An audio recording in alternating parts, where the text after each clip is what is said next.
Hello guys, and welcome back to Strategic Command World War II, World at War with our Allied playthrough. In the last episode, I took on the war in the Pacific and a couple of other things. We dealt with India. And guys, I have amazing news. I found a button. And this button tells me so much information. Look at this. Access radar to disrupt British merchant shipping near Bristol. Allied vessels blockade Brest. Bordeaux. All the convoy lines and where they go. Jesus Christ, there's all this information. And, okay, here's another good one. Japanese bombers in Midway hinder Allied supply in Hawaii and Wake. I never would have known that if I did not find this button. I the whole time been like, what the fuck is this about? Hawaii, Wake? How is the supply even nerfed? I don't understand. It looks like the supply is the way it always is. But now I know. Now I have information. Access raiders destroy the phosphate loading at Nauru Harbor. I guess this is occupied. Yeah, this is where I sent the mine. Oh yeah, that's where I sent the French boy. And then he died. That was a mistake. But I have so much information now. Look at this. Look at this. It's wonderful. Okay, this has nothing to do with the episode. I'm just so amazed. I noticed the Dutch East India to Japan convoy has not restarted. And I don't understand why. Only the one from the Philippines has started. I guess the port is just fucked. I guess they probably need like an event to repair the port or something. Because they're not getting any resources from the DEI yet, which is severely hindering them. I can also see what these mean. Undersupplied attached to HQ. Because the British HQ here is supplying like the entire front line. This Greek one is hardly supplying anything. I don't know if that's like a rating thing or what, but O'Connor's doing most of the legwork here. Well, in the Pacific here in Australia, due to a lack of knowing entirely where all the subs here have run off to, I'll take the Vendetta Destroyer. I'll go park it in the port at Tasmania, where it can reinforce if we still don't find it, and if they're still not bothering us. But even if they are bothering us, running into a sub at 8 strength with only 1 ASW at this point in the war is not a very good idea. Time for the Battle of the Atlantic. We'll take the Annapolis and we're going to move it a little bit. You know, actually we'll leave it right here, right where the two things start parting, the two tradeways here. We need to get the Columbia Destroyer onto the line as well. And I think I'm going to move this one a little bit further down. The Ass Destroyer right in the center, right there. And that's all 3 of the Canadian destroyers, keeping an eye on this line, these lines, right here. And the Brits have to focus their own lines. Let's get the Bulldog Destroyer up to 10. Do we have any more destroyers? Yep, the Montgomery needs some more recovery as well. We'll prioritize these destroyers for the time being. Again, we are going to have to vacate this area, because when the Spanish enter the war, they're going to get a bunch of ships, and the last thing I necessarily want is a carrier fleet right open to fighting. Well, I mean, technically speaking, if we can raid their fleet, that's not actually that bad. I wish I had more of the carriers ready. It's just been very, very hard to keep them ready. Technically speaking, if we can keep our own things surrounded here, stay on fighter mode, and wait for the Spanish fleet to spawn, which is all, not all of it. Some of it's going to spawn down here and around here, but some of it might spawn up here. It'd be a very easy target if it does spawn around here, at the very least. I can also keep subs. I can move the subs back over here so that they can keep an eye on it. I don't think I've unlocked advanced subs for the UK, have I? No, I haven't even started researching. Yeah. Alright. Then we'll send the subs down. We'll send the subs to go keep an eye on this area. They'll keep an eye on the Spanish for us, now that the Spanish are unfortunately entering the war. I hope that Gibraltar garrison can hold, because I don't really know what else to do for it. I could probably get something else over there, but it will probably fall, and it will suck. It will impact supply, I guess, naval supply in this region, for what that's worth, and it will impact the national morale of the UK. But hopefully enough stuff is happening to raise the national morale of the UK that won't matter. Let's see. Let's go down this line with the Lancaster. I know there was a sub, and I know it went southwest in some direction. I just can't find it. Where'd you go? Where'd you come from? Where'd you go? Cotton Eye Joe. Javelin is strong enough that I think I'll run around with it. It does need to go back at some point. Have we gotten any better ASW? God, this takes forever to research, man. Takes forever. How are we going to find this then? I don't even know where it went. I can't find it. I don't know where it is. I guess all we really need to do is keep a good enough presence here to scare away anything. There might be a Spanish ship that spawns down here for all I know. There could be. There could be. Those destroyers will recover and they'll head down eventually. I'm tempted to send more things to the south just for now. Oh, okay, we found one of the subs. Let's go ahead and attack it. Dives from attack, and now it's moved somewhere south. Let's go ahead and head south. Found it. Attack. 1 damage dealt. None taken. Aight, cool. Let's go after it. Mohawk Destroyer. Attack. 1 damage dealt. None taken. Cool. I don't know if I just want to start rushing everything down here, but we can, I guess. Let's just start sending these destroyers down here. There's another destroyer, the Jersey Destroyer, that can maybe stay around this region just in case something pops up over here. And we want to get these carrier fleet out of here for the time being. Let's set the mode to fighters, combat air patrol. We get them back because I think there's probably upgrades we can get as well. Yeah, long-range aircraft upgrades that we've been able to get for a while that we just haven't gotten because we haven't gotten the opportunity to do it. The ports are like full right now, still basically full. We could free up London and Glasgow, basically. We could also go around north, but these are probably the easiest ones. Let's go ahead and get this one naval cruising up to Glasgow. This carrier and the Ark Royal carrier will head over to London, which it should be safe to do. Yeah, cool. All right. A lot of ASW upgrades to go on a lot of these cruisers still so that they are upgraded, which as of right now, they are not. One thing we really need to get around to doing is reinforcing all these planes on the home isles. We haven't been able to do much at all with any of them because this whole time they've just needed reinforcements. This one doesn't need reinforcements. It can get elite reinforcements for what that's worth. That's a little expensive.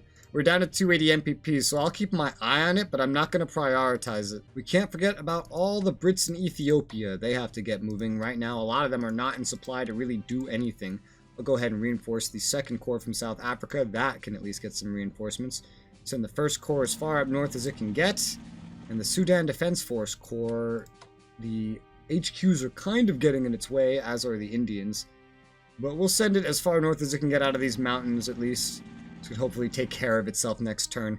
This has been a slow and distracting affair that I really did not need to send all these Indians down to. I'll once again restate that. I feel that was probably a bit of a waste. We are going to want to reinforce the Rupert Force Special Forces up to max strength. Everything else here has kind of done what it needs to do, gotten their upgrades and everything. These partisans are probably going to get beat up by this 8th German army here. Probably my special forces are the only things that could really put up a massive fight to these, because we're looking at an army with infantry weapons 2, and we have corps here with infantry weapons 2 to stare them down. The special forces would be needed to crack that. If these partisans die, that doesn't matter so much. I have them holding the front line, specifically because they don't really matter.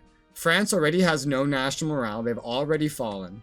If they lose these partisans, that's not really going to change anything, because that's still a part of France. Looking over in Greece, we have our opportunity to upgrade the Macedonian army to have infantry weapons 2. We're still not going to give any mobility over here. The Greeks just need to be holding the line. The 1st Corps can reinforce up to max strength. So the army is recovering its morale. It's going pretty well. Hopefully it'll be able to fill in for this corps eventually. Anything in the rear here needs to be given infantry weapons level 2, as that is a massive thing that's going to help us out over here. We're going to reinforce the Desert Air Force fighters as best we can. We'll take this 1st garrison and we'll drop it on Athens just so that it doesn't get sniped or whatever. We're burning through British MPPs. We're not really going to be able to do everything we're doing here and also research things. At least not something that I would want to be researching as a priority. We might be able to go for amphibious warfare or something. We'll see. Probably not. Figured out. Let's go ahead and shell with the Desert Field Artillery, which for whatever reason gets 2 shells a turn. I don't know why. I have no idea what would do that. Do I have artillery weapons? Maybe it's artillery weapons upgrades. I don't know. But we have gotten rid of the entrenchments that the enemy corps here is utilizing. The tank, the panzers, are entrenching, but we know we don't really stand a chance against them. So let's just keep artillerying the Italians to try to further weaken them. We'll go ahead and send the 2nd Greek Corps in to attack. Dealt 2 damage to the Albanian Corps there. Let's see, we can have the Special Forces, the Rhodesians, attack again. Dealt only 1 damage. We were promised to deal more, so sad that we only dealt that much. I'm going to go ahead and swap the Athens Corps in up here, so they can also go ahead and attack the Albanian Corps. Nice, we got half of its health down. I will once again march the Epirus army out to attack this enemy Italian Corps. This might be a different one, I don't know. We dealt 4 damage, taking none, so that's working out basically exactly like I'd hoped to. Continue entrenching with the British Corps here, hopefully to survive the onslaught of the Panzer that there's not much I can do about. I don't have any room to bomb. Their air power over here is ginormous, and I can't even keep my planes in supply. Hey, you know what I totally forgot existed? This 10th army that spawned on Jerusalem. This was a few turns ago, I think. Not that I've had the supplies to actually get it up to snuff or do anything with it, but it spawned with every possible upgrade. This could be really useful in Greece. I'm really planning on pushing Greece more than anything here. Brest is more just a distraction at this point. A distraction that we might even get pushed out of. Who knows? But I'm really planning on pushing Greece. Because if I just had like a couple more armies or some tanks or some supply, there's so much I could do here. I put so much points into recruiting the Greeks. We got the Greek fighters coming. I'm tempted to send literally everything over here. All the Africans, the Indians, all headed up there. That's a lot of money to do, which is why I'm not exactly in a rush to do it. But this army, oh yeah, that could make a difference all by itself. The BAI could, but this has mobility and everything. We definitely want to get this up to snuff if possible, although the supply here would not really allow that. We'd really have to go get into Greece first. Alright, we can ignore research for this turn as the UK then. We'll go ahead and transport the 10th Army. And we'll send it over to Athens?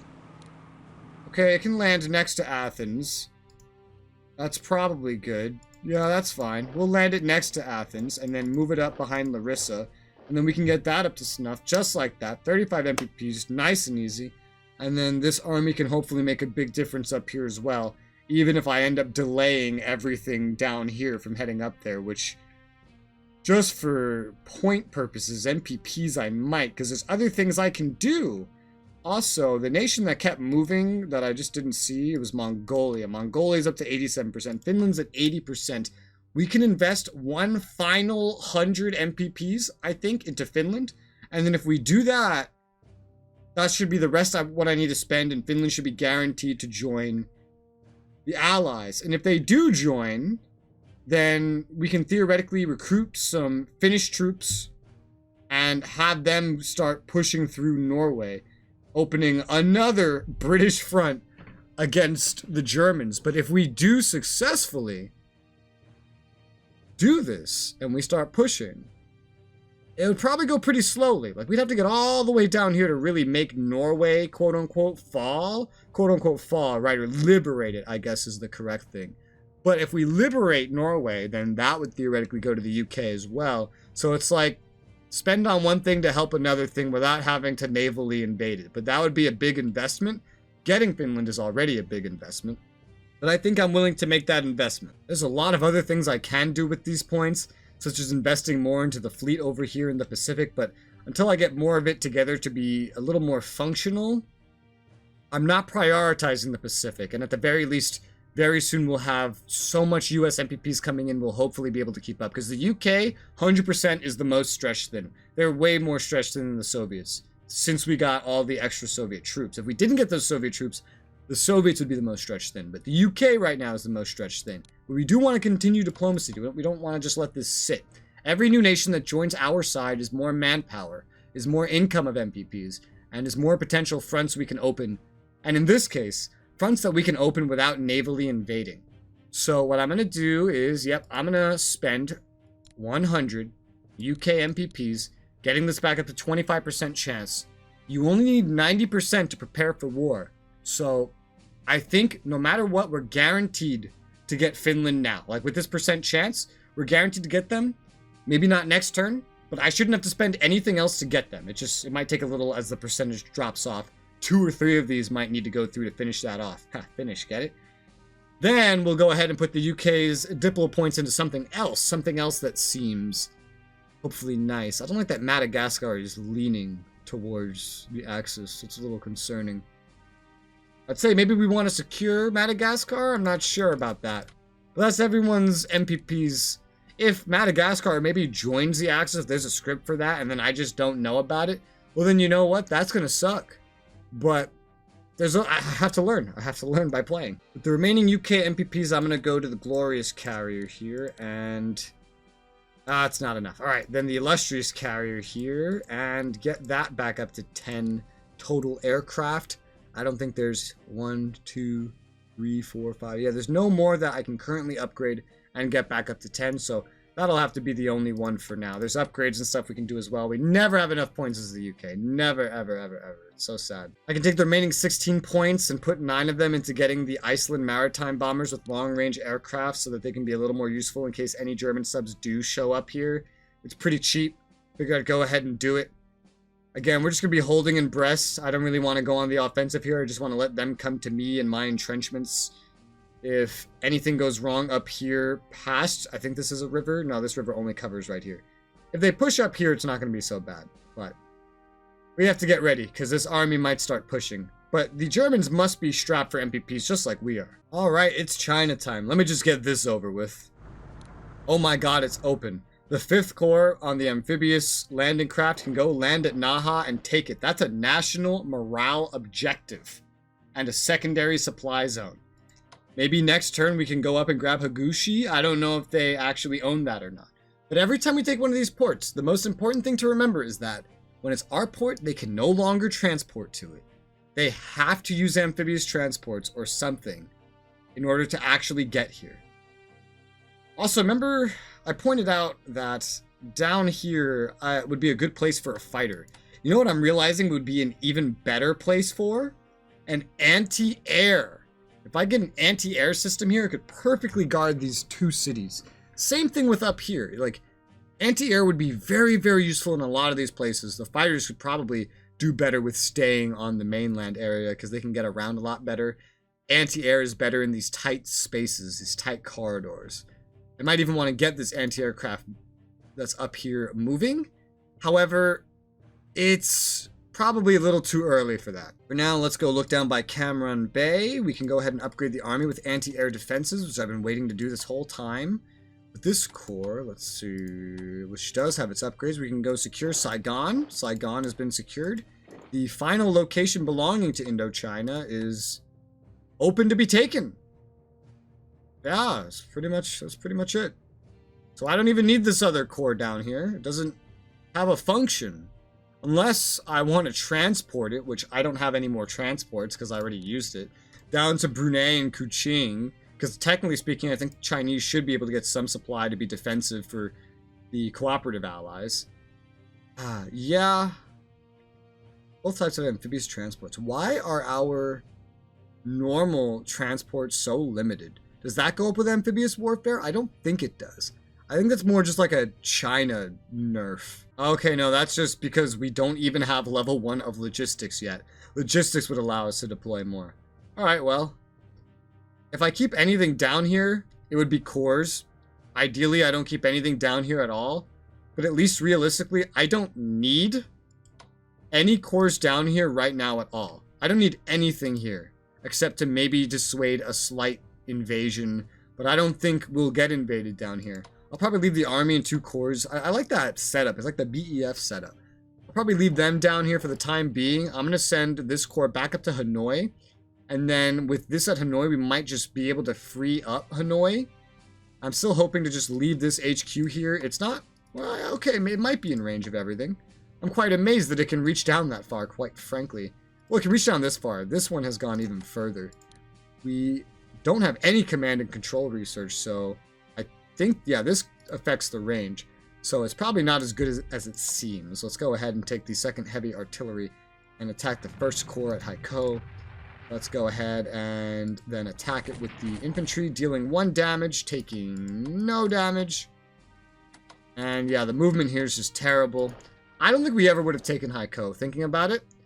I think if there's a core here, and the Japanese are insistent on reinforcing it no matter what, I don't think it's very easy to do this. You would need bombers. So there was no way to really prevent Indochina from being taken in the manner that it was taken, it seems. Unfortunately. We will take the 13th Army and go stick it in Amoy for the time being. So we find out something else better to do with it. Armies and corps ready to transport. They might move to a different port later, whenever it becomes relevant. I wish China had more garrisons. I understand why the Allies don't have a lot of garrisons, because they usually don't need it. Because they usually don't have to worry about partisans or anything like that. Now, the fight for Harbin, however. Okay, this corps does not have any entrenchments, so we want to take this arty and aim it at Harbin. That's for sure. And I guess we have an extra shell. We might as well just go for Harbin again to try to lower the enemy's capabilities as much as we possibly can. We'll also look in Korea and take the 42nd Army and move that up the road. We'll take this corps in Pyongyang and move it into Seoul as a bit of a front garrison there around Korea. I'm sure keeping some corps near the front here would be good, not just to defend places, but because of the potential for attacks by the Japanese and for potential to attack the Japanese. Supply is still spreading to Busan, so improvements there could be needed. The 3rd Air Army fighters are just about fucked. Yeah, they're dead. We have destroyed them. Wonderful. Let's move up, take Seishin. We'll go ahead and move up with this corps as well, kind of pushing up towards the river line here, where we have a Japanese army that looks like, if it's not already basically out of supply, it's going to be completely out of supply very, very soon. Especially if we continue cutting everything over here. It should just start dying by itself, let alone anything else over here. Alright, so Harbin. Harbin needs to fall. If Harbin falls, Manchuria is liberated, and China gets even stronger. So Harbin is going to be my priority right now. We have the 12th Army able to attack. Let's go ahead and attack with that. We've dealt 5 damage and taken none. That is fantastic. We have no armies on the rear to do any attacks. We'll take the 3rd Corps then and use them to attack Harbin. And voila, Harbin is done. Chinese national morale bonus and a reduction to Japanese national morale. I will finally take the L Corps and push up towards Yankee. Let's see, their supply is 5. Oh, they're on a town. That's going to continue producing supply, like, no matter what then. Good to know, but their readiness and morale is low. Don't know if they're willing to step off their entrenchments. I guess we'll find out now that we pushed a corps up there, that's for sure. We'll take the Dare to Die Special Forces and give them some anti-air since they're just chilling back in the rear here. We have an army, the 54th Army, that can move forward, but it needs some room to move forward. We'll take, let's see, this corps and move it up the road over here to continue to surround here. Looks like, yeah, Manchukuo is pretty much going to be released. Would be nice if they renamed it to Manchuria, but I doubt they will. I don't think there's that much detail to this. And I'll send the 5th Army up, where it will hopefully secure this next turn, and the 12th Army will go over here where it can move down southeast while the other things move the other direction. This engineer is no longer quite needed here. It's not needed down here at all, like even remotely, to be honest. We can move it, try to get it out of the way since we're not going to need it, and instead we'll take the 54th Army and move it up here where we can hopefully push up to this enemy corps. We do have a couple of attacks remaining that we can use here against the enemy corps in front of us. We'll go ahead and attack with the corps that landed at Harbin. 1 damage dealt, none taken. And the corps that went past Harbin. 1 damage dealt, none taken. Okay. Ooh, interesting front line here. Alright, so we're going to take this corps. We're going to push it north even further. There you go. And we'll go ahead and attack the enemy corps with that. 1 damage dealt. None taken. We're pushing it back really, really far. I'll push the tank up to make sure the rear for this corps stays in friendly hands. We have the 3rd Corps that will move forward. Fang HQ is good where it is. The Zoo HQ is getting a little out of range of anything, so I'll start moving the Zoo HQ forward for the time being. Everything here has moved about as much as it can, with the exception of the anti-air. I don't even know if we need to keep the anti-air over here. The enemies have like no planes at all in this region. I don't think they can reach it with any air power whatsoever. In which case, what I probably want to get the anti-air ready for is deployment onto islands, because that's probably where it's going to serve us the best, and we use fighter power for other things. Either that, or deployment on the front in South Korea. That's kind of what I was thinking. If we moved it to Korea, like that's what I was initially thinking, then any air raids they take part in over here would be nerfed. The fighters would theoretically be over here eventually. The islands could probably use this more and use it sooner. Yeah, I think I'll get the anti-air ready for redeployment in that way. So I'm going to operate it somewhere down here that has a port. It's going to take a moment to get it down there, I guess, because there's no rail line going directly down here. It'll take regular transport, so it could leave from Shanghai. It can't leave until this core can go somewhere, can actually land somewhere, which I will probably just leave this core at Taipei, even though that might not be necessary, just to make sure we don't lose it, and just so that it's closer should we need it. So what I can do here, actually, is I can move this army out of the way. We'll move it down to Hangzhou, so I can operate the anti-air to where it was, so it can get ready to use a normal transport when we get the ability to use it. Looks like it's still going to be 2 turns before we can land anything over here. Stillwell's HQ is going to just keep moving east. I still have nothing immediate for it to do. The Chen HQ can be upgraded with anti-air defense, so we're going to go ahead and do that. 384 MPPs remaining. We do have enough to go get the medium bombers. We ordered the tactical bombers a while ago. That'll be done in June. It's currently March. It's coming in close, as well as the new anti-air. I'm thinking get the medium bombers, because then I can finish up my air force. The last thing we need right now is more land units. We don't have the amphibious capabilities nor the naval protection to really make great use of any more land forces right now. So getting the medium bombers is probably the best thing I can do when I have already spent my diplomatic chits and when my research is maxed out. So let's finish up the air force, why don't we? So one fighter can always be around the TAC bomber, and one fighter can be around the medium bombers, or they can all be together.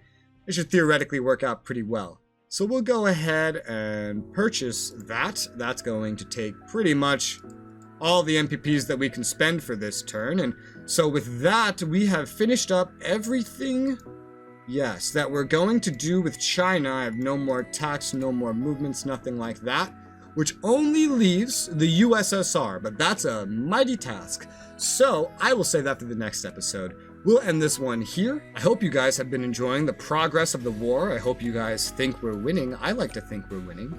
I like to think I'm learning a lot that will come in handy in these future PvPs that we should be expecting for this game. I hope you guys like this game compared to the other games I post. It is a grand strategy, but it's different. It's a war game. It's like a hex-based, turn-based thing. It's neat. I like it. Thank you very much for watching, all of those of you that have been watching so far, and I'll happily see you on the next one.